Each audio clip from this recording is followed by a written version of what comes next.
married for almost 30 years. Before the disaster that happened, we were doing great, especially when the kids grew up and scattered to different places. The last time we all got together was on our silver anniversary. Our oldest daughter came with her family, 2 beautiful children. It seemed to me that one girl, the older one, was a little too pale. I shared my thoughts with her parents. They calmed down that the necessary tests will be done in Spain, where we lived for 6 years, and that calmed down. A month later my daughter called me and told me that my daughter had leukemia. She asked me to come and help her, because she and her husband could not afford the necessary course of treatment without work. I talked to my husband, and he was very understanding and gave me his blessing for this good deed. The illness very reluctantly kept Daria away. The treatment dragged on for a long 4 years. I spent most of that time in Spain, periodically returning home to update my documents and permission to stay in Europe. All the procedures that the little girl had to endure, one could not wish on the enemy.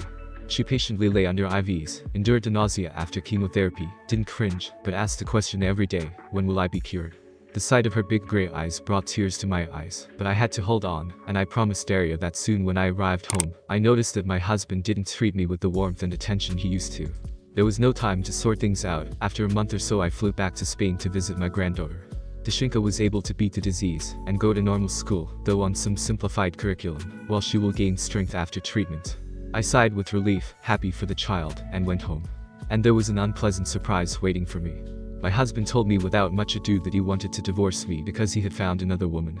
To all my questions why, he had one answer. Well, you know, I'm not so old to live without a wife, and you disappeared in Spain for several years. I don't know what changed him so much. He didn't even perceive the fact that I wasn't missing, but was saving our granddaughter and helping our daughter. I later found out that he had gotten together with his co-worker, a married woman, and she too wants to divorce her husband, demanding the same from mine. It is hard to believe that love has flared up between them at this age. Somehow it is impossible to explain the behavior of 2 adults who are destroying their families. Most likely we will divorce, because it is simply impossible to live in such an environment. My daughter comforts me and bemoans herself for pulling me out, but I think I did the right thing. I wish after all these years my husband had been able to overcome the difficulties that came our way in life.